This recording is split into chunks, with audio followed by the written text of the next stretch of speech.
First off, did you know you could shape the beam in the flashlight for the iPhone 17 Pro? This is lower and more intense, but you can also make it narrow or wide. iPhone Air, no shape, just intensity. The things they don't tell you in the keynote speeches, man. What are the trade-offs when you get the iPhone Air instead of the iPhone 17 Pro? Maybe you don't like the aluminum case of the Pro. Maybe you like how very light and thin this thing is. Whatever the reason, let's talk about what you don't get when you buy the iPhone Air. If you don't know, the iPhone Air has almost the same computing guts as the Pro does. This has the 12 gigs of RAM, up from 8 in the 16 Pro. They both got the ProMotion screen, same pixel density, same 120 Hz refresh. The Air has the A19 Pro chip with only one less GPU core than the Pro, and I will wager that no one will notice that difference unless you're specifically timing your draw things renders. The Air beats the 16 Pro in all benchmarks, so both of these are a noticeable upgrade in CPU GPU speed. If that's what you're after, it's not. I think most noticeably the difference between these two things is in the camera system. Very obviously, iPhone Air just has the main camera, where on the Pro you get the ultra wide and the sensor shift stabilized telephoto to go with it. My wife says she never uses her ultra wide lens.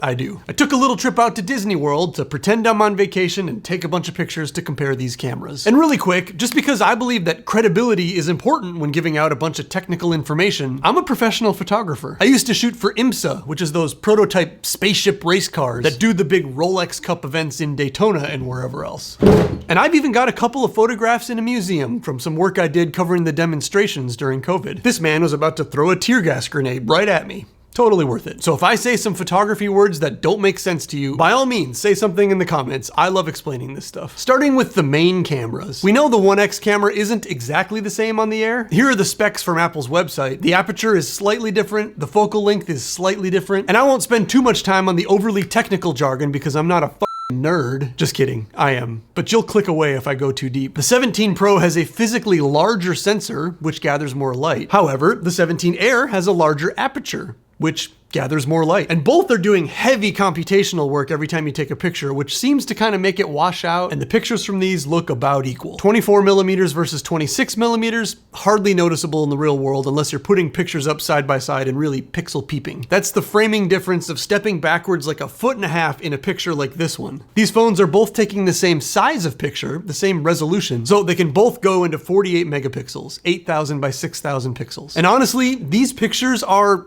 I'm comfortable saying these are completely indistinguishable, even when we're zooming way in and looking for things specifically. iPhone Air, iPhone 17 Pro. iPhone Air, iPhone 17 Pro. Zoomed into 100% side by side. Zoomed into 200%.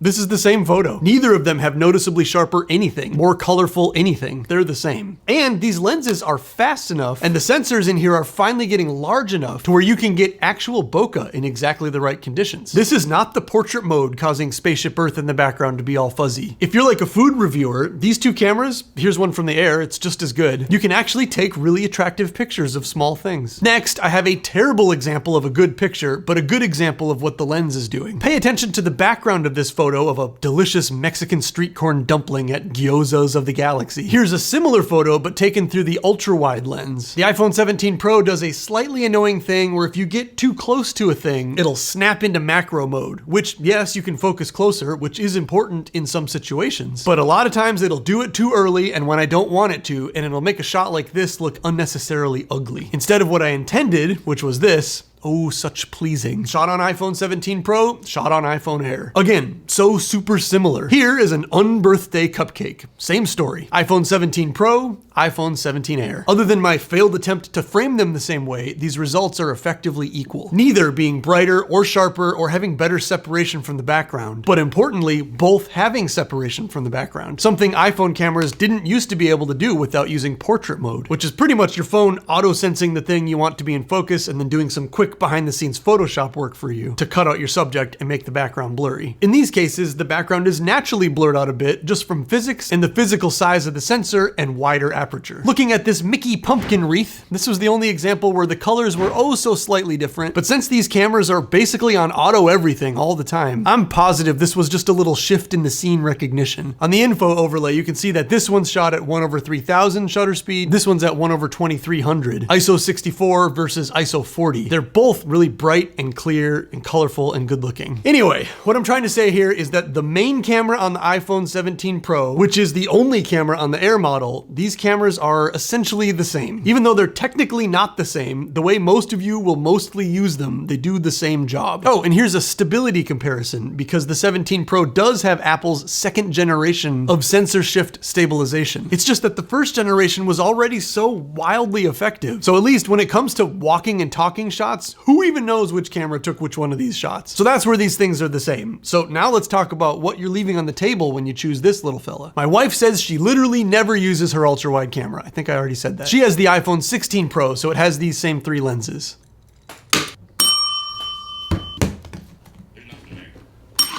I've finally gotten old enough to where I can't quite see things that are super tiny with my naked eye. It's very annoying, and it's not very often, because how often does that come up? And I'm not talking about like the text in books, I mean super tiny letters. For me, it's almost always the backs of power bricks. I guess I look at a lot of power bricks. So I'm pretty used to just taking out my phone and using the macro mode to decode these minuscule little letters. The iPhone Air does not have macro mode. What it does have though is a slightly closer focus distance, which means this does still work for that thing that I use my phone for. I hold here an Anchor power brick, link in description. This thing could contain the winning Powerball numbers on the back, and without some sort of magnification, I would still be stuck in my vanilla upper middle class life. But check this out, and I'll switch to the view through the iPhone Air. You can just zoom all the way in, and there we have it. 20 volts, 5 amps, 100 watts. It can't do macro, but it kind of can anyway. Next up, the telephoto. This one's a lot more noticeable because sure, on the Air, you can just keep zooming even though there's no more actual lenses to zoom through. It'll just be software zooming into the center of the main camera's view. So when I was out there in front of Rapunzel's tower, as one does, these two main camera pictures are indistinguishable. Both 48 megapixels, perfect focus, super sharp, really colorful. But I don't know, let's say I wanted to scrutinize the paint job they did on its roof. I can keep zooming in with the iPhone Air, but it's gonna get fuzzier and fuzzier. It's 48 megapixels at 1x, 12 megapixels at 2x. So when we get to 8x on the Air, you're looking at like a 3 megapixel picture. Did I do that math right? Who even knows? 2 megapixels. Where with the Pro, you've got this 4x telephoto lens, which starts you over at 48 megapixels at 4x. So the 8x is still a super high resolution picture. And would you look at that? Someone needs to get up there and touch up that blue paint. That's kind of a fun trick. It won't super often be a necessity. Here was one more instance at the park where there was this other castle that I couldn't get very close to. I don't know who lives there, but you couldn't get very close to it. So if for some reason you wanted a really sharp picture of this, the telephoto lens was the only thing that could do it. Again, still totally able to frame it out and zoom in with the iPhone Air, but the 17 Pro does a way better job. And the telephoto lens isn't only about seeing things that are super far away. Here's your useful photographer's advice section. When you have lens choices, you also have the ability to completely change what the background of your picture is gonna look like. Let me show you what I mean. This is my wife at Disney. You know that because you can see the castle behind her. But let's just say you don't really like how this looks. I'm about to take a series of pictures, and I turned on the screen recording when I did it so that you can see Sarah doesn't move at all. She is planted in the same spot. And with each of these photos, she's gonna appear about the same size in the frame. I, as the cameraman, will move during this process. At 1x zoom, the Disney castle is about the size of Sarah's head. Sure, it tells the story that we were at Disney, but it doesn't look very good. If I take a few steps back and set the phone camera to 2x, because I backed up but then zoomed in, she's the same size in the frame as she was before. But look at the castle, the background is now much bigger. At 2x, now the castle's about twice the size of her head. She hasn't moved. I was shooting with the Pro, so I had more lenses. Let's keep going. I took a few more steps back, and now with the 4x lens, the castle is basically the entire horizon. It's the whole background. This is a way nicer vacation photo. Real quick, back to 1x. Sarah has not moved from this spot. 1x versus 4x, all just through the telephoto lens. It's wild how much control you have to shape your shots when you have a bunch of lenses. And if we take it to an extreme, I had to run back like 20 feet to do this. We go 8x, and now most of the castle isn't even in the frame. 1x, the whole castle, just the size of Sarah's head.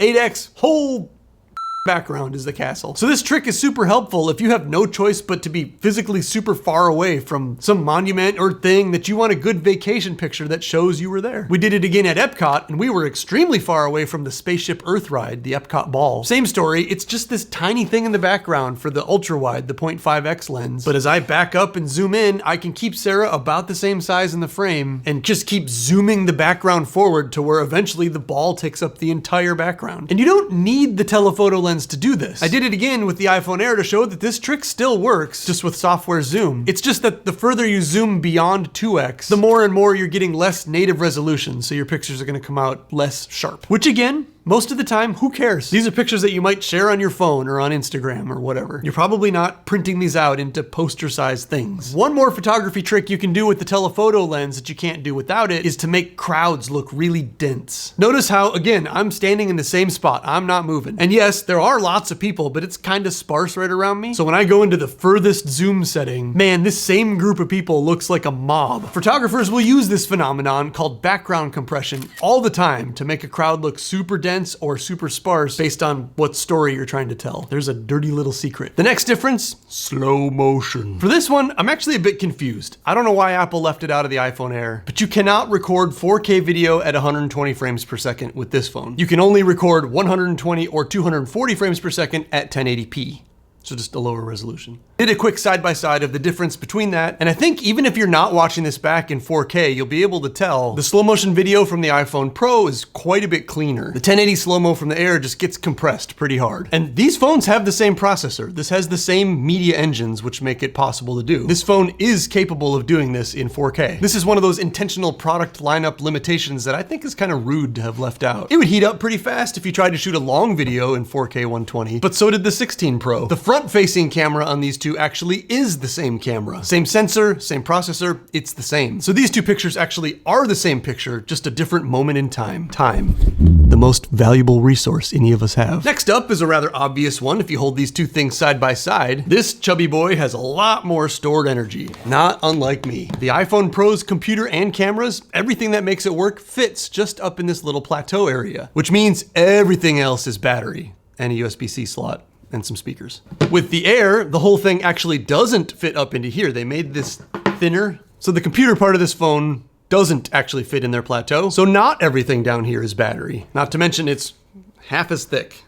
Not really. Not to mention it is less thick. This means two things. Thing one, the iPhone Pro is heavier, noticeably heavier. But also, and even though it can let loose its power harder on account of its better cooling capacity, this phone will last a lot longer than the Air. I can finish a day with over 30% battery left on my phone. That said, in a week of playing with this thing, I have not had the Air die prematurely ever. At least the way I use a phone, which is individual to me. We are all unique. Also, the iPhone 17 Pro will allow just under 40 watts of charging, which is almost double the amount of electrical current that you can push into this phone. So the Pro can charge quite a bit faster watt for watt. Of course, it's got a lot more capacity to charge, but this phone's battery will go from 0 to 50% charge in 20 minutes. The Air will do that in a half an hour.